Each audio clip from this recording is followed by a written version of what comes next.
بسم اللہ الرحمن الرحیم۔ السلام علیکم۔ پروگرام الکلام میں آپ کا میزبان محمد شعیب رضا حاضر ہے۔ میری معاونت کے لیے یہاں موجود ہیں جناب محمد احمد بلال صاحب۔ ناظرین کرام، قرآن کریم مسلمانوں کی تعلیمات کا محور و مرکز ہونا چاہیے، اور یہ اس وقت ہی ممکن ہے جب ایک مسلمان قرآن کریم کو سمجھنے کی کوشش کرے گا، اس کے لیے ترکیب اپنائے گا۔ ہمارا یہ پروگرام جو سٹی نیوز نیٹ ورک اور ادارہ فکر جدید کے اشتراک سے شروع کیا جا رہا ہے، اس کے دو سیگمنٹ ہیں۔ پہلے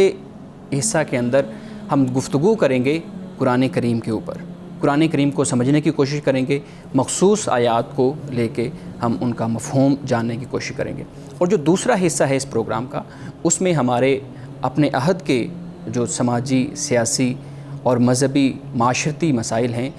ان کو موضوع بحث بنائیں گے، ان کے اوپر کچھ سوالات کے جوابات جاننے کی کوشش کریں گے۔ اس سارے پروگرام کے اندر ہمارے ساتھ شریک گفتگو ہوں گے جناب محمد امانت رسول صاحب۔ السلام علیکم سر۔ جی وعلیکم السلام۔ امان صاحب بہت شکریہ آپ کے وقت کا۔ ہم ابتدا کرتے ہیں سورہ یوسف سے۔ سورہ یوسف اللہ رب العزت نے قرآن کریم کے اندر جب نازل کی ہے تو اس کو بہترین سرگزشت کہا گیا ہے، بہترین قصہ کہا گیا ہے۔ اب اس کے مختلف وجوہات ہمارے ہاں بیان کی جاتی ہیں، مختلف ایسے باتیں بیان کی جاتی ہیں جس کی وجہ سے اس کو سب سے بہترین قصہ کہا گیا ہے۔ میں گزارش کروں گا کہ آپ ابتدا کیجئے گا، سورہ یوسف کی ابتدائی آیات کا مفہوم ہمارے سامنے رکھیں تاکہ ہم اس کو سمجھ کے اس پہ عمل کرنے کی کوشش کریں۔ جی بسم اللہ الرحمن الرحیم۔ قرآن مجید کی 114 صورتیں ہیں، اور ان صورتوں میں سے 12ویں صورت یوسف ہے۔ یعنی یہ وہ قرآن مجید کی صورت ہے کہ جس میں حضرت یوسف علیہ السلام کی سرگزشت کو، یعنی آپ کے قصے کو بیان کیا گیا ہے۔ حضرت یوسف علیہ السلام کا واقعہ صرف اسی مقام پر اور اسی صورت میں ہی ان ڈیٹیل اور تفصیل کے ساتھ بیان کر دیا گیا ہے۔ اب سب سے پہلا جو سوال یہاں پر پیدا ہوتا ہے وہ یہ ہے کہ آخر سورت یوسف کو نازل کیوں کیا گیا، اس کا سبب کیا ہے، یعنی جسے ہم شان نزول کہتے ہیں، وہ شان نزول کیا ہے۔ شان نزول یہ ہے کہ مکۃ المکرمہ کے یہ آخری سال ہیں کہ جب یہ اعتراض اور یہ سوال کفار کی طرف سے سامنے آتا ہے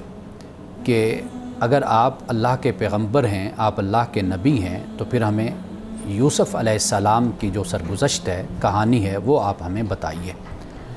اور اس کا بنیادی سوال یہ تھا کہ بنی اسرائیل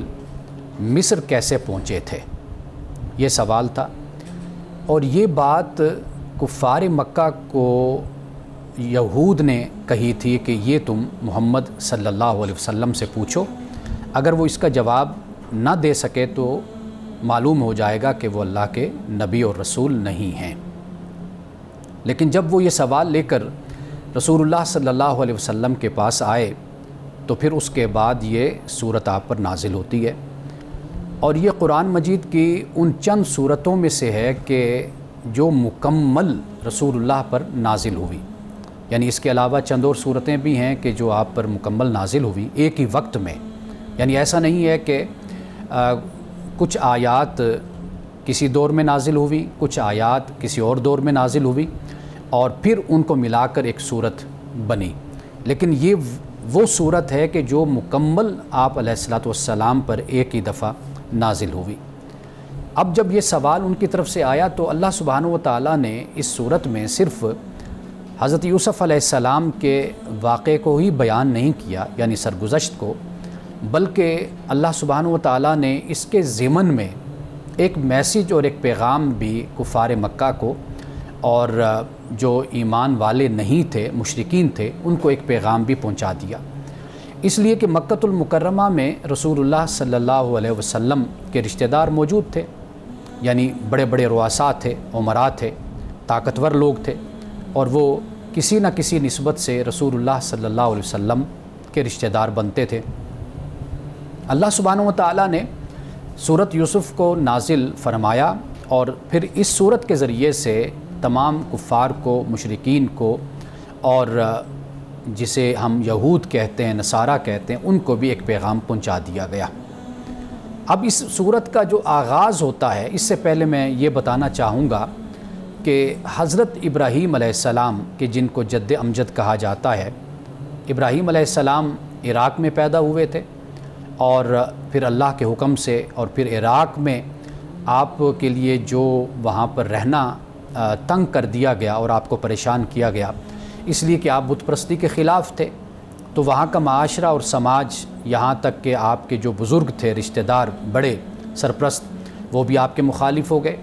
اور پھر اس کے علاوہ جو وہاں پر رہنے والے لوگ تھے عراق میں، وہ بھی آپ کی جان کے دشمن ہو گئے۔ تو حضرت ابراہیم علیہ السلام پھر وہاں عراق کو چھوڑ کر پھر آپ وہاں سے نکلے۔ اللہ سبحانہ و تعالیٰ نے 2 شہروں کی، یا آپ کہہ لیجئے کہ 2 علاقوں کی آپ کی رہنمائی فرمائی، ایک علاقہ فلسطین کا اور دوسرا علاقہ جزیرہ عرب کا۔ اللہ سبحانہ و تعالیٰ کے حکم کے مطابق حضرت ابراہیم علیہ السلام نے اپنے بیٹے اسحاق کو فلسطین میں چھوڑا، اور پھر اس کے ساتھ آپ کے بھتیجے حضرت لوط علیہ السلام وہ بھی ان کے ساتھ تھے۔ اس کے بعد آپ کے دوسرے صاحبزادے حضرت اسماعیل علیہ السلام، ان کو آپ نے جزیرہ عرب میں چھوڑا، یعنی اللہ سبحانہ و تعالیٰ کی رہنمائی اور آپ کی ہدایت کے مطابق۔ تو حضرت یعقوب علیہ السلام جو حضرت ابراہیم کے پوتے ہیں، یعنی آپ کے حضرت اسحاق کے صاحبزادے ہیں اور حضرت ابراہیم علیہ السلام کے پوتے ہیں، آپ اس لیے کنعان میں آ کر آپ وہاں پر آباد ہوئے، اور کنعان آپ یوں کہہ لیجئے کہ آج کا فلسطین، اسرائیل اور اردن اور لبنان وغیرہ یہ جو علاقے بنتے ہیں، یہ اس وقت کا کنعان تھا کہ جہاں پہ حضرت یعقوب علیہ السلام نے رہائش اختیار کی، اور کنعان بھی حضرت نوح علیہ السلام کے غالباً پوتے ہیں کہ جن کے نام پر اس علاقے کا یہ نام رکھا گیا اور یہ مشہور ہوا کنعان۔ اب قرآن مجید کی طرف ہم آتے ہیں۔ سورت یوسف کا آغاز تو حروف مقطعات سے ہوتا ہے، تو اس کے بعد اللہ سبحانہ و تعالیٰ نے قرآن پاک کو کتاب مبین قرار دیا، اور یہ بتا دیا کہ قرآن پاک جو نازل ہم نے کیا، اس کو ہم نے عربی زبان میں نازل کیا ہے۔ عربی زبان کا جو لفظ ہے، یہ خود فصاحت و بلاغت پر دلالت کرتا ہے، لیکن اس کے ساتھ قرآن پاک میں عربی کے ساتھ مبین کا لفظ بھی استعمال ہوا، اس لیے کہ جب عربی کے ساتھ مبین کا لفظ استعمال ہوتا ہے تو اس سے مراد یہ ہے کہ عرب میں بہت سی زبانیں بولی جاتی تھیں، لیکن ایک زبان جو قریش کی تھی وہ فصاحت و بلاغت والی زبان تھی۔ قرآن پاک پھر اسی زبان میں ہی اللہ سبحانہ و تعالیٰ نے نازل کیا۔ اس تعارف کے بعد سورت یوسف کے تو پھر جو واقعہ ہے حضرت یوسف علیہ السلام کا، پھر اس کا آغاز ہوتا ہے، اور قرآن پاک نے اس بات کی طرف بھی اشارہ کر دیا کہ وَإِن كُنْتَ مِن قَبْلِهِ لَمِنَ الْغَافِلِينَ، کہ اے نبی صلی اللہ علیہ وسلم اس سے پہلے آپ اس واقعے سے ناواقف تھے، بے خبر تھے، یعنی یہ پہلا موقع ہے، پہلی مرتبہ آپ اس واقعے سے ان ڈیٹیل واقف ہو رہے ہیں، ہم آپ کو بتا رہے ہیں۔ یعنی آپ علیہ الصلوۃ والسلام کی نبوت اور رسالت کی یہ دلیل بن گئی کہ جیسے ہی کفار نے آپ سے یہ سوال کیا تو اللہ سبحانہ و تعالیٰ نے اس صورت کو یکبارگی نازل کر کے آپ کو مکمل قصہ حضرت یوسف علیہ السلام کا وہ بتا دیا، اور پھر آپ نے یہی واقعہ اور یہ سرگزشت آپ نے پھر کفار و مشرکین کو سنائی۔ لیکن سوال کرنے والے 2 قسم کے لوگ ہوتے ہیں۔ ایک شخص سوال کرتا ہے تو اس کا مقصد یا تو جس سے سوال کر رہا ہے اس کا امتحان لینا مقصود ہوتا ہے، یا اس کا مقصد فقط یہ ہوتا ہے کہ وہ کج بحثی کے لیے سوال کرتا ہے، یعنی مزید الجھاؤ پیدا کرنے کے لیے، مزید تشکیک پیدا کرنے کے لیے اور مزید کنفیوژن پیدا کرنے کے لیے وہ سوال کرتا ہے۔ لیکن ایک سوال کا طریقہ یہ ہوتا ہے کہ وہ طالب حق ہوتا ہے، یعنی اس کی یہ خواہش ہوتی ہے کہ میں حق تک پہنچوں اور میں سچ بات کو پالوں۔ اب رسول اللہ صلی اللہ علیہ وسلم سے جنہوں نے یہ سوال کیا، اور قرآن کی یہ صورت بھی نازل ہو گئی، لیکن اس کے باوجود بھی بہت سے ایسے لوگ تھے کہ جنہوں نے اسلام قبول اس لیے نہیں کیا تھا کہ ان کا مقصد صرف یہ نہیں تھا کہ وہ ایمان قبول کریں یا حق بات کو سمجھیں، بلکہ ان کا مقصود یہ تھا کہ وہ محمد رسول اللہ صلی اللہ علیہ وسلم کا امتحان لینا چاہتے تھے۔ تو انہوں نے اس طریقے سے ایک امتحان لینے کا راستہ پیدا کیا کہ ہم دیکھیں تو صحیح کہ آپ کو یہ واقعہ آتا ہے یا نہیں آتا۔ اب حضرت یوسف علیہ السلام نے قرآن پاک جہاں سے آغاز کرتا ہے بات کا، وہ یہ ہے کہ حضرت یوسف علیہ السلام نے خواب میں دیکھا 11 ستارے، سورج اور چاند، کہ یہ یعنی 11 ستارے ہو گئے اور سورج اور چاند یہ سجدہ کر رہے ہیں مجھے۔ آپ نے یہ خواب دیکھا، میں یہاں پہ یہ بات بھی عرض کرتا چلوں کہ انبیاء علیہم السلام کا جو خواب ہوتا ہے، رویا ہوتا ہے، وہ ایسے ہی ہے کہ جیسے ایک حق بات ہوتی ہے، سچی بات ہوتی ہے، ایسے ہی ہوتی ہے کہ جیسے سورج چمک رہا ہو تو دن کا یقین ہوتا ہے اور دن کو دیکھ کر سورج کا یقین ہوتا ہے، تو اسی طریقے سے ہی انبیاء علیہ السلام کا رویا، ان کا خواب ہوتا ہے۔ حضرت یوسف علیہ السلام نے جب اپنے اس خواب کو حضرت یعقوب علیہ السلام کو بتایا تو حضرت یعقوب علیہ السلام نے آپ سے یہ کہا کہ بھئی آپ اس واقعے کو، اپنے اس خواب کو آپ اپنے بھائیوں سے بیان مت کیجیے۔ یہ حضرت یعقوب علیہ السلام نے حضرت یوسف علیہ السلام سے فرمایا۔ لیکن یہاں پر میں ایک بات آپ کو بتاتا چلوں کہ قرآن مجید سے جو پہلی کتابیں ہیں، یہاں پر حضرت یعقوب علیہ السلام کا جو ری ایکشن ہے، رد عمل ہے، وہ یہ ہے کہ لا تقصص رؤیاک علی اخوتک، کہ آپ اپنے خواب کو بھائیوں سے مت بیان کرنا، فیکیدوا لک کیدا، تو ورنہ پھر وہ کوئی مخفی تدبیر تمہارے خلاف کریں گے، کوئی چال چلیں گے تمہارے خلاف۔ یہ قرآن پاک بیان کرتا ہے، لیکن قرآن مجید سے پہلی کتابوں میں کہا یہ جاتا ہے، یعنی بیان یہ کیا جاتا ہے کہ حضرت یعقوب علیہ السلام کے سامنے جب حضرت یوسف نے اپنے اس خواب کو بیان کیا تو انہوں نے، حضرت یعقوب نے یعنی والد نے حضرت یوسف کو ڈانٹا، بیٹے کو، اور کہا کہ یہ کیا تم خواب بیان کر رہے ہو کہ بھئی تمہارے سامنے اب ماں بھی جھک جائے گی، میں بھی تمہارے سامنے جھک جاؤں گا، اور تمہارے بھائی بھی تمہارے سامنے جھک جائیں گے۔ تو انہوں نے حضرت یوسف علیہ السلام کو ڈانٹا، لیکن قرآن پاک کے بیان یہ کرتا ہے کہ حضرت یعقوب علیہ السلام نے اپنے بیٹے، پیارے بیٹے حضرت یوسف کو یہ کہا کہ بھئی اپنے بھائیوں کو تم نے یہ خواب نہیں سنانا، نہیں بتانا، یعنی ورنہ کیا ہوگا، وہ تمہارے خلاف سازش کریں گے۔ اب یہاں پہ دو باتیں ہیں جو میں بیان خاص طور پہ کرنا چاہتا ہوں۔ ایک تو یہ ہے کہ حضرت یوسف علیہ السلام نے یہاں پر جس انداز سے اپنے خواب کو بیان کیا، اس سے معلوم ہوتا ہے کہ حضرت یوسف علیہ السلام تھوڑے سے ہچکچائے، ہیزیٹیشن فیل کی، اس لیے کہ آپ نے یہ سوچا ہوگا کہ بھئی کہیں میرے والد گرامی حضرت یعقوب علیہ السلام یہ خیال نہ کریں کہ بھئی یوسف اپنے آپ کو کچھ سمجھنے لگ گیا ہے، اب اس کو اس طرح کے خواب آنے لگ گئے۔ تو دو دفعہ رأیتو اور رأیتہم کے جو الفاظ یہاں پر آتے ہیں، اس سے اشارہ اسی بات کی طرف ہوتا ہے کہ جیسے انسان کوئی بات کہنا تو چاہتا ہے اور ایک ہی بات کو دو دفعہ یا الفاظ کو دو دفعہ بولتا ہے تھوڑی سی ہچکچاہٹ کے ساتھ کہ دوسرا جو مخاطب ہے معلوم نہیں وہ میری بات سے کیا سمجھے، ایک یہ بات بھی ہمیں یہاں پر نظر آتی ہے۔ اور دوسری بات جو یہاں پہ ہمیں سمجھ آتی ہے وہ یہ ہے کہ حضرت یعقوب علیہ السلام نے بہت ہی پیارے انداز سے حضرت یوسف علیہ السلام کو مخاطب کیا، یعنی عربی زبان میں ہم جب یہ کہتے ہیں کہ یا بنیا، یعنی اس کا مطلب ہوتا ہے کہ اے میرے پیارے بیٹے، اے میرے پیارے چھوٹے بیٹے، اور اس کو ہم تصغیر الحبیب عربی زبان میں کہتے ہیں، یعنی کسی سے محبت کا اظہار کرنا ہو تو پھر ہم اس کے لیے تصغیر کا صیغہ جو ہے، اس میں تصغیر ہم اس کو استعمال کرتے ہیں۔ حضرت یعقوب علیہ السلام نے بڑی محبت سے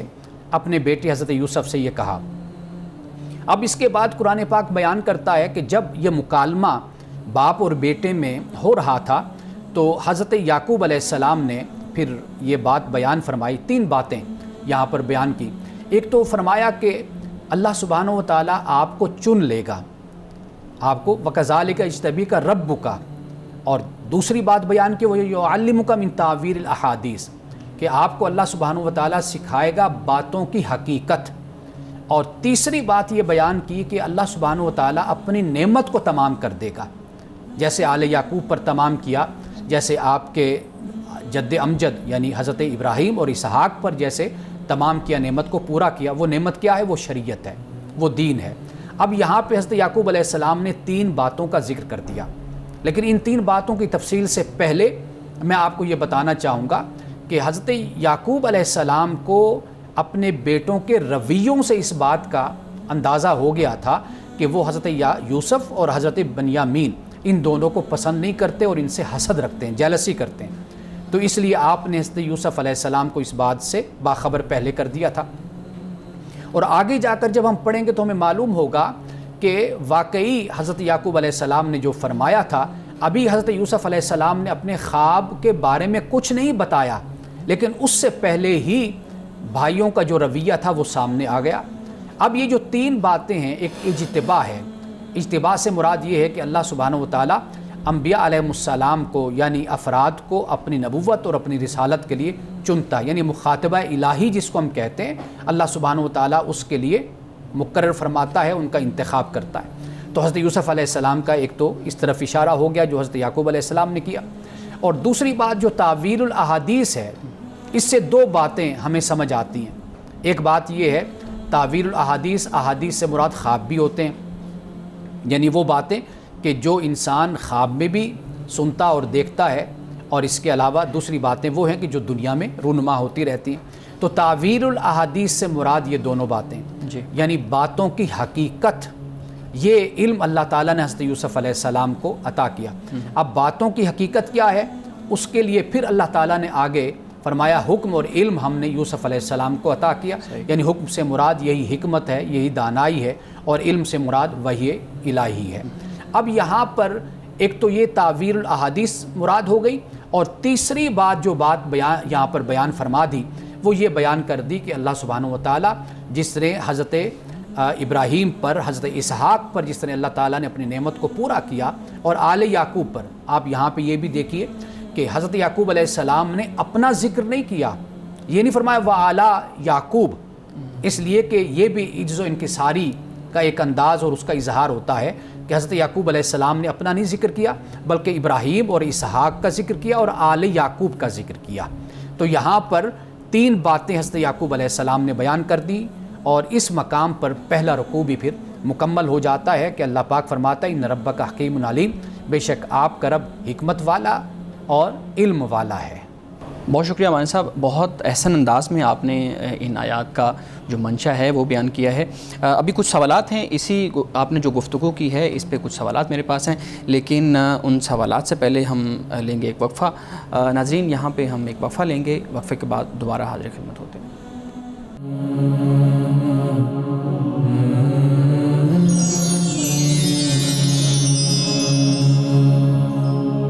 ویلکم بیک۔ امان صاحب، اب کچھ سوالات ہیں آپ کی گفتگو کے دوران میں نے نوٹ کیے تھے، تو میں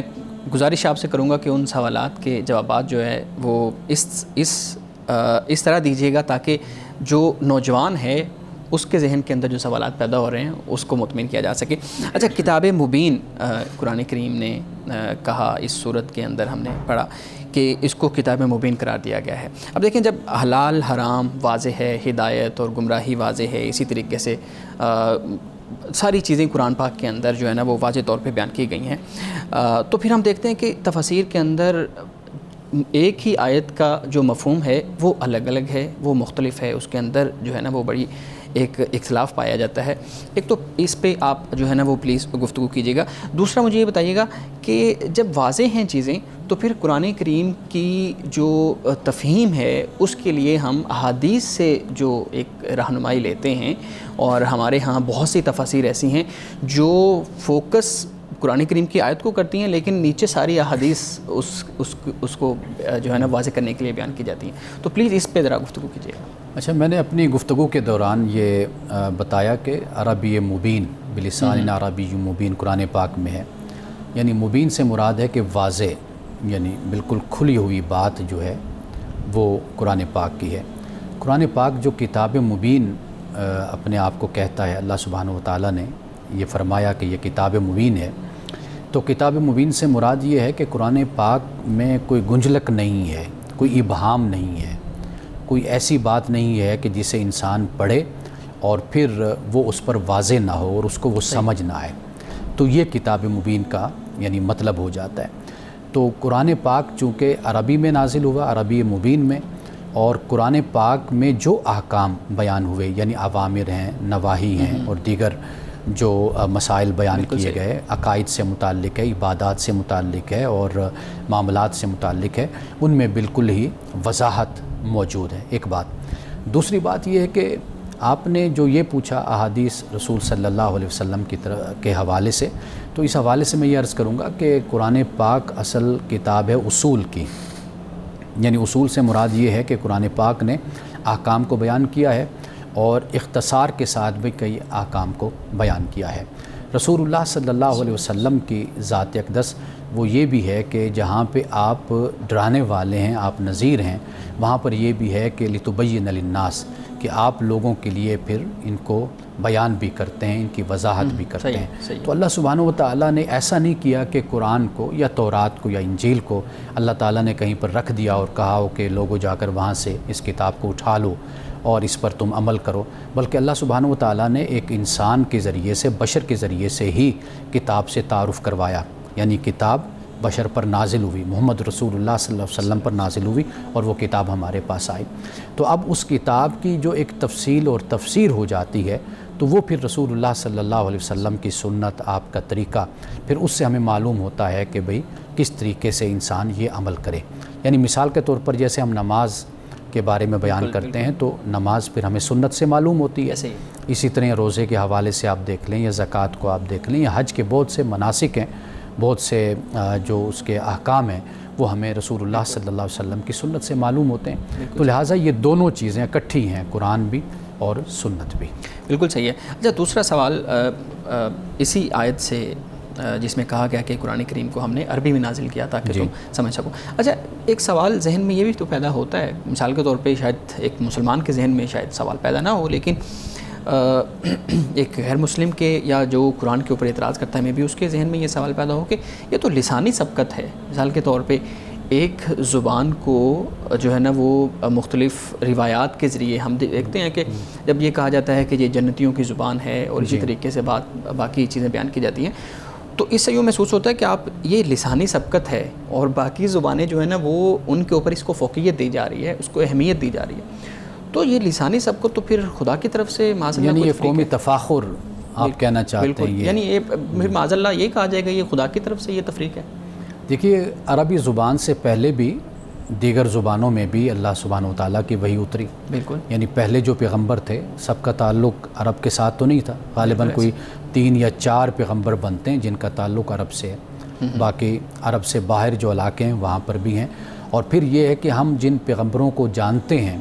وہ غالباً قرآن پاک میں 25 ہیں یا 27، ان کا ذکر قرآن پاک میں آتا ہے۔ رسول اللہ صلی اللہ علیہ وسلم کی ایک حدیث سے ہمیں یہ معلوم ہوتا ہے 1,24,000 کم و بیش جو پیغمبر اتارے گئے، مبعوث ہوئے،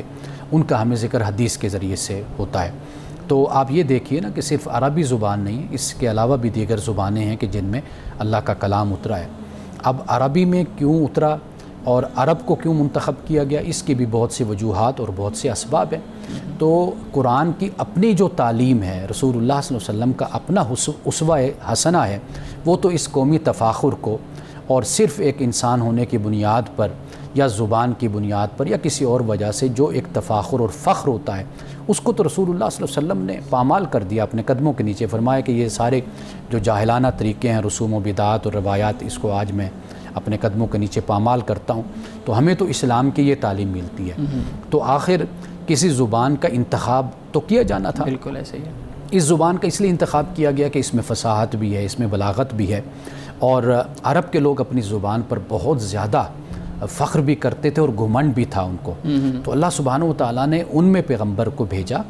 اور پھر ان کی زبان میں قرآن پاک کو نازل کیا، تو وہ سب لوگ مبہوت ہو کر رہ گئے کہ ہم اتنے بڑے بڑے شعراء ہیں، ہم اتنے بڑے بڑے ادیب ہیں اور ہم اتنا کلام کرتے ہیں اور ہم اپنی زبان پر فخر کرتے ہیں اور دنیا کو ہم اجمی کہتے ہیں، لیکن قرآن نے تو ہماری بولتی بھی بند کر دی۔ بالکل، یعنی قرآن ایسی فصاحت اور بلاغت کے ساتھ بات کرتا ہے۔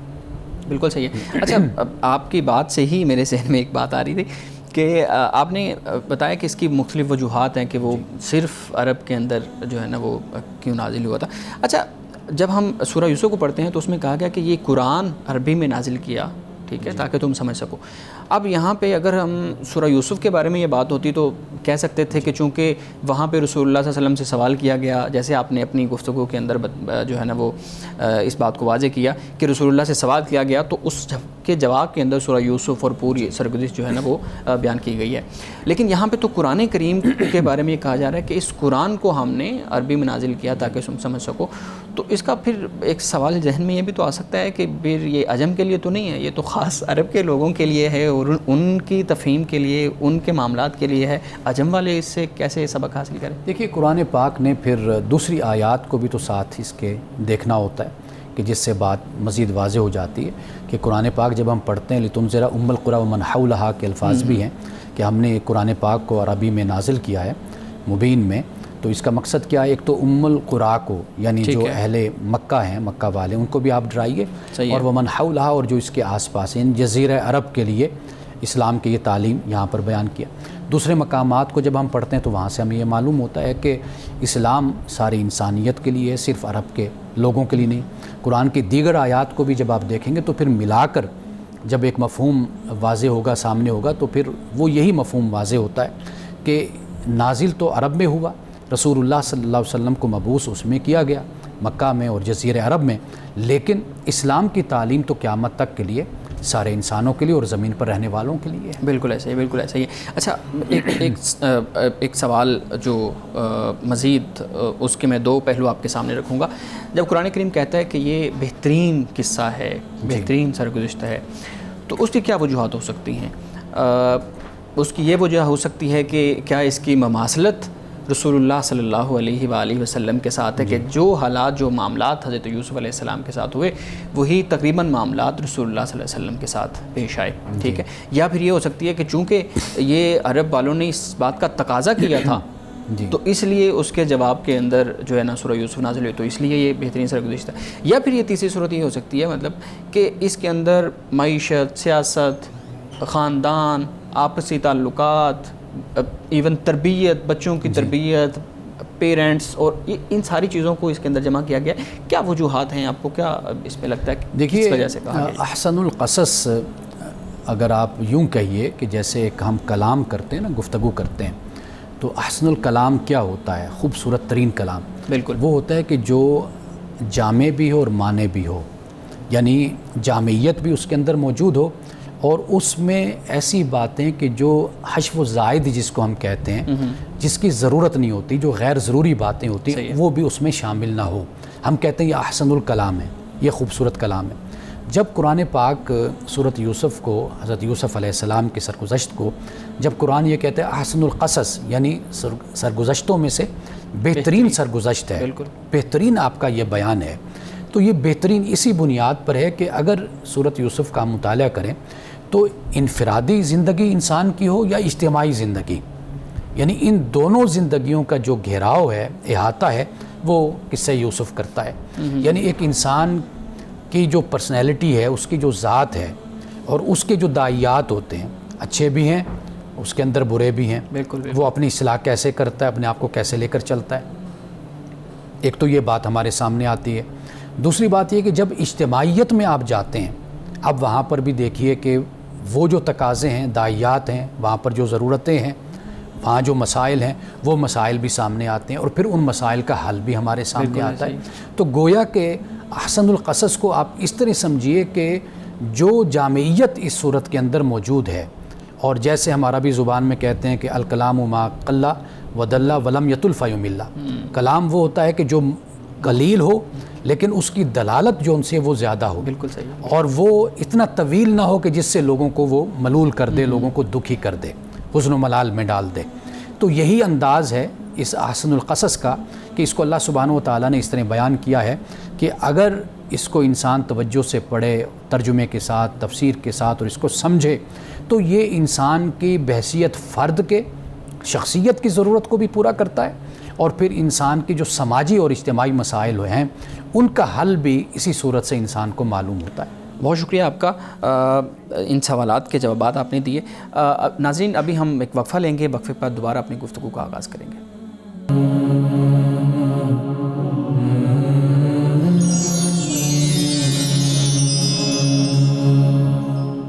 Welcome back. ناظرین، ہمارے پروگرام کا آخری حصہ اب اس کا وقت ہوا چاہتا ہے۔ میرے ساتھ موجود ہیں جناب احمد بلال صاحب، اور ان کے پاس کچھ سماجی، سیاسی، مذہبی اور معاشرتی موضوعات پہ کچھ سوالات ہیں۔ بلال صاحب پلیز امانت صاحب کے سامنے میں سوالات رکھیے گا تاکہ ہم ان کے جوابات جاننے کی کوشش کریں گے، پلیز۔ بہت شکریہ شعیب صاحب۔ جیسا کہ سر ہمارا پروگرام بھی قرآن کو سمجھنے کے متعلق ہے، تو میرے کچھ سوالات بھی اسی سے ریلیٹڈ ہیں۔ پہلا سوال یہ ہے کہ بہت سے لوگ قرآن کو پڑھتے ہیں، ہفتے میں ایک قرآن ختم کرنا، مہینے میں 2، 3، 4 قرآن ختم کرنا، لیکن قرآن کو سمجھ نہیں رہے ہوتے کہ اللہ نے ان سے کلام کیا کیا ہے، خطاب کیا فرمایا ہے۔ آپ ان لوگوں کے بارے میں بتائیں، کیا ان لوگوں کو بھی ثواب ملتا ہے؟ اسی کے ساتھ ایک سوال یہ بھی ہے کہ ہمیں بہت ساری دعائیں بتائی جاتی ہیں، اس کام کے لیے یہ دعا ہے، اس کام کے لیے یہ دعا ہے، یہ بھی بتائیں کہ کیا ہر کام سے پہلے ضروری ہے کہ ان دعاؤں کو بھی پڑھا جائے؟ دیکھیے، جو پہلا آپ کا سوال ہے، جی قرآن مجید عرب میں نازل ہوا تھا، جی بالکل، اور انہیں اس بات کی تلقین کی گئی کہ قرآن پاک کی تلاوت کرو، قرآن کو پڑھو۔ جی رسول اللہ صلی اللہ علیہ وسلم نے بھی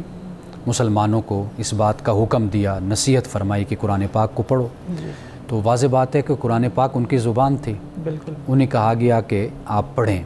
یہ ایسی بات ہے کہ جیسے آپ اردو جانتے ہیں جی اور میں آپ سے کہوں کہ آپ یہ کتاب ہے فلاں اردو میں، آپ اس کا مطالعہ کریں، آپ اس کو پڑھیں۔ جی اب اس پڑھنے میں جو بات پہلے سے ہی ہمارے ذہنوں میں ہے، آپ کے بھی اور میرے بھی، وہ یہ ہے کہ آپ چونکہ اردو جانتے ہیں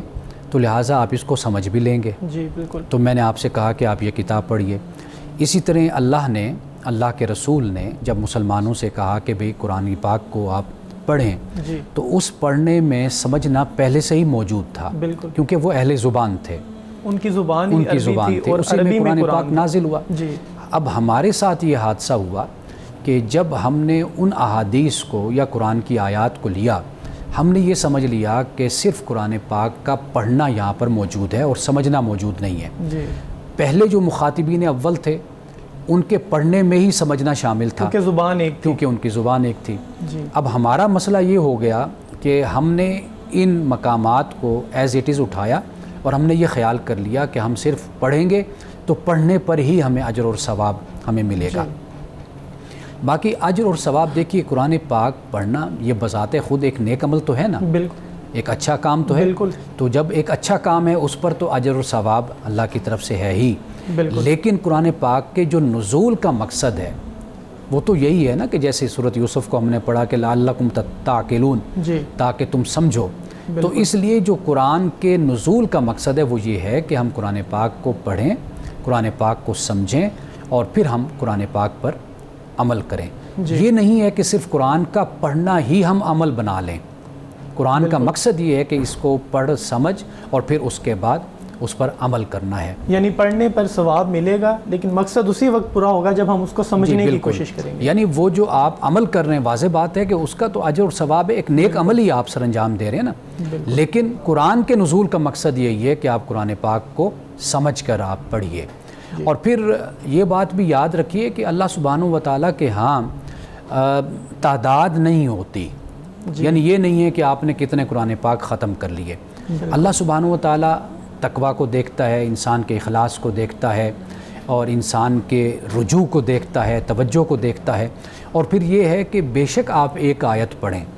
لیکن اس آیت کو آپ سمجھ کر اگر پڑھتے ہیں اور پھر اس پر آپ عمل کی کوشش کرتے ہیں تو اللہ کے ہاں یہ زیادہ پسندیدہ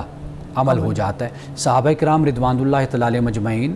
اہل بیت، اور اپنا آپ دیکھیے سیدنا فاروق اعظم رضی اللہ تعالیٰ عنہ کے بارے میں آتا ہے، ایک صورت پر اور چند آیات پر کئی مہینے گزر جاتے تھے، تدبر تفکر کرتے تھے، تعقل کرتے تھے۔ تو ہمیں تو بنیادی طور پر اس کی تعلیم دی گئی ہے۔ جی۔ اور آپ کا دوسرا سوال معذرت بھول گیا میں، دعاؤں کے بارے میں تھا کہ ہمیں بتایا جاتا ہے کہ واش روم جانے کی دعا یہ ہے، کپڑے پہننے کی دعا یہ ہے، ایون تو فزیکل ریلیشن ہسبینڈ وائف کا ہے ان کے لیے دعائیں بتائی جاتی ہیں۔ یہ بتائیے گا دعاؤں کی کتنی امپورٹنس ہے ہمارے روزمرہ کے کاموں میں؟ دیکھیے اس میں اگر ایڈیشن کر دوں تھوڑی سی، تو اس میں یہ ہے کہ عربی میں دعائیں ہیں، مطلب زیادہ تر ہمارے گاڑی کے اندر دعا لٹکی ہوئی ہے، ترجمہ بھی نہیں اس کا ترجمہ بھی نہیں ہے، گاڑی کے اندر دعا لٹکی ہوئی ہے، دکان کے اندر وہ لکھی ہوئی ہے، ٹھیک ہے، واللہ خیر الرازقین لکھا ہوا ہے، لیکن کئی لوگوں کو یہ پتہ نہیں ہوتا کہ اس کا کیا مطلب ہے۔ تو اس کو بھی ساتھ تھوڑا ریلیٹ کیجیے گا۔ دیکھیے پہلی بات تو یہ ہے کہ رسول اللہ صلی اللہ علیہ وسلم کی جو دعائیں ہیں، آپ جب دعا اللہ سے کرتے تھے، اگر آپ دعا پڑھ کر دیکھیں نا، جو آپ علیہ السلام سے منقول دعائیں ہیں، رسول اللہ صلی اللہ علیہ وسلم کے بعد جو اللہ کے نیک بندوں سے، صالحین سے دعائیں منقول ہیں، اگر آپ ان کو ایسے پڑھیں، میں ہمیشہ یہ کہا کرتا ہوں، ایسے لگتا ہے کہ سر سے لے کر پاؤں تک وہ سراپا دعا بن جاتے ہیں، جیسے خود سپردگی کا ایک عمل کہتے ہیں نا، کہ اپنے آپ کو خدا کے سپرد کر دینا۔ ان کی دعاؤں میں یہ اثر پایا جاتا تھا۔ ہم نے ایک چیز کو وظیفہ بنا لیا، بالکل، ایک روایت، ایک رسم بنا لی کہ بس ہم نے اس کو پڑھ دینا ہے، لیکن حقیقت یہ ہے کہ قرآن پاک جب یہ کہتا ہے کہ آپ کوئی کام کرتے ہیں تو بسم اللہ کا ذکر ہمیں قرآن پاک میں بھی آتا ہے، اعوذ باللہ کا بھی ذکر آتا ہے،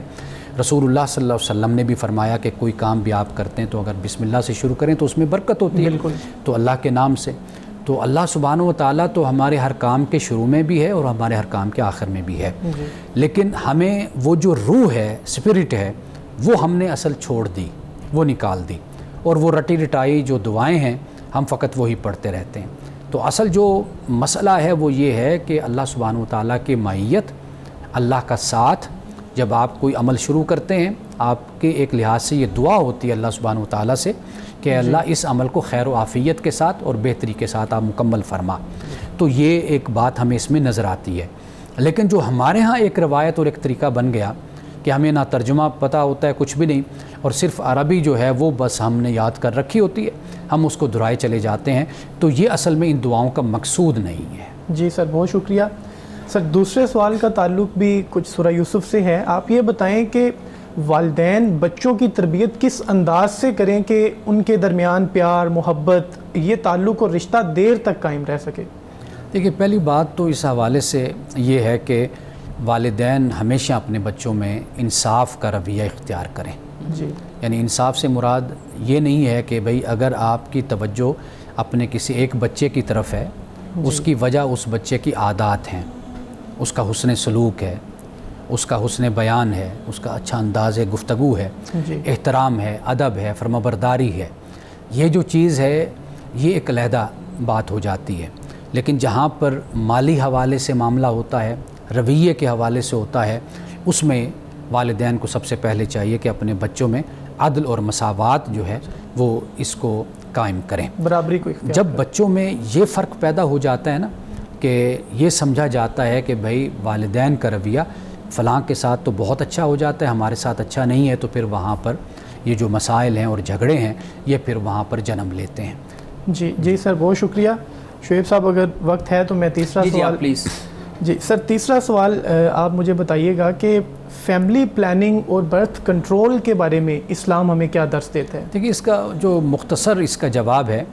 وہ یہ ہے کہ یہ اللہ سبحانہ و تعالیٰ نے یہ اختیار میاں بیوی کو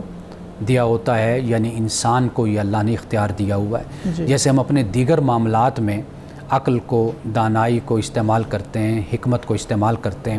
ہم یہ دیکھتے ہیں کہ ہم یہ قدم اٹھائیں گے تو اس کا ہمیں فائدہ ہوگا، ہمیں نقصان ہوگا۔ یہی معاملہ بالکل اس مسئلے کا بھی ہے کہ یہ میاں بیوی آپس میں اس مسئلے کو حل کریں، ڈیسائیڈ کریں، آیا کہ آمدن کیا ہے، ہمارے وسائل کیا ہیں، بیگم کی یا ماں کی صحت کیسی ہے، آیا کہ وہ بچوں کی بہترین تربیت کر سکتی یا نہیں کر سکتی، یا والد بھی اس تربیت میں شامل ہو سکتا ہے نہیں ہو سکتا، بجائے اس کے کہ بچوں کی کثرت ہو اور وہ بچے بالکل اس طرح ہوں کہ جیسے لاوارث ہوتے ہیں، ان کی نہ کوئی تربیت کا اہتمام ہو، نہ ان کی خوراک کا اہتمام ہو، نہ ان کی تعلیم کا اہتمام ہو، تو اس سے پھر بہتر یہی ہے کہ میاں بیوی بہترین پلاننگ کے ساتھ، منصوبے کے ساتھ وہ چلیں، اور اتنے ہی بچے اللہ سبحانہ و تعالیٰ سے مانگیں، لیں، کہ جتنے بچوں کی وہ بہترین طریقے سے تربیت کر سکیں، ان کی تعلیم کا انتظام کر سکیں۔ ہم نے دیکھا ہے کہ بچے زیادہ ہوتے ہیں لیکن ان بچوں کی تربیت کا پھر اہتمام نہیں کیا جاتا، تو وہ مختلف جسے ہم کہتے ہیں کہ بری عادات میں ملوث ہو جاتے ہیں، بری کمپنی میں ملوث ہو جاتے ہیں، اور ان کی تعلیم کا بہتر انتظام نہیں ہوتا، اور پھر ان کی ساری زندگی پریشانی میں گزرتی ہے۔ تو یہ بہتر طریقہ یہی ہے کہ جیسے دیگر معاملات میں اللہ نے آپ کو، ہم سب کو اختیار دیا ہوا ہے کہ ہم دیکھتے ہیں کہ اصولی طور پر وہ اللہ کے دین کے خلاف نہ ہو، اصولی طور پر، باقی اس کے علاوہ اللہ سبحانہ و تعالیٰ نے انسان کو اختیار دیا ہے۔ سر، آپ نے آمدن اور وسائل کی بات کی ہے، ایک اعتراض کیا جاتا ہے اس بات پہ کہ اللہ نے جس کو پیدا کیا ہے اللہ نے اس کے رزق کا ذمہ خود لیا ہے، تو یہ اس اعتراض کا جواب آپ ضرور دیجیے۔ اللہ سبحانہ و تعالیٰ نے اس کائنات میں ہر انسان کے رزق کو پیدا کیا ہے، بڑے یہاں پر خزانے زمین میں موجود ہیں۔ معاملہ یہ ہے کہ معاشرے میں جو اللہ تعالیٰ ہمیں حکم دیتا ہے عدل کا، انصاف کا، مساوات کا، اگر ہم اس کو اپنے معاشرے میں قائم کریں گے تو یہی در حقیقت اللہ سبحانہ و تعالیٰ خود آسمان سے تو رزق کو نہیں پھینکتا، اور اس نے لوگوں کو ہدایت دی ہے، رہنمائی دی ہے، اپنا کلام، اپنا قرآن، اپنی کتاب کو نازل کیا ہے، اس کے ذریعے سے لوگوں کو بتایا کہ وہ کس رنگ ڈھنگ سے زندگی گزاریں۔ اللہ نے انسان کو عقل بھی دی ہے، اب آپ دیکھیے کہ ہم جب ہماری تنخواہ مثال کے طور پر 1 لاکھ روپے ہے جی تو ہم اپنے پورے مہینے کا بجٹ 1 لاکھ کے مطابق بنائیں گے نا، بلکہ اس میں سے بھی بچت کی کوشش کرتے ہیں۔ ایسا تو نہیں ہوتا کہ ایک شخص لاکھ کمائے اور خرچہ ایک مہینے میں وہ 2 لاکھ کا بنا کر بیٹھا ہوا ہو، ہم تو اس کو کہتے ہیں یہ بے وقوف شخص ہے۔ تو اگر کوئی شخص چادر دیکھ کے پاؤں پھیلاتا ہے، اس کو ہم اگر اللہ تعالیٰ کے رزق دینے کے خلاف نہیں سمجھتے تو پھر فیملی پلاننگ کو یا خاندانی منصوبہ بندی کو ہم اس کو اللہ کی مرضی کے خلاف کیوں سمجھنا شروع کر دیتے ہیں؟ بہت خوبصورت بات آپ نے کہی کہ چادر دیکھ کر اگر ہم نہیں پاؤں پھیلاتے۔ بہت شکریہ سر آپ کے جوابات کا۔ اوور ٹو یو شعیب صاحب۔ بہت شکریہ۔ میں آپ کو بس انٹرپٹ کرنے ہی لگا تھا کیونکہ ہمارا جو وقت ہے وہ تقریباً ختم ہونے کے قریب ہے۔ آپ کے سوالات بہت اچھے ہیں لیکن جو وقت کی قید ہے وہ آڑے آ جاتی ہے بعض معاملات کے اندر۔ جناب بہت شکریہ امانت رسول صاحب، جناب احمد بلال صاحب۔ ہم اپنے پروگرام کا اختتام ناظرین اس دعا کے ساتھ کریں گے، اللہ تعالی ہمیں حسن کلام عطا فرمائے، کلام کی تاثیر عطا فرمائے، ہمارے دلوں کی گرہیں کھول دے۔ ہمیں اجازت دیجیے، خدا حافظ۔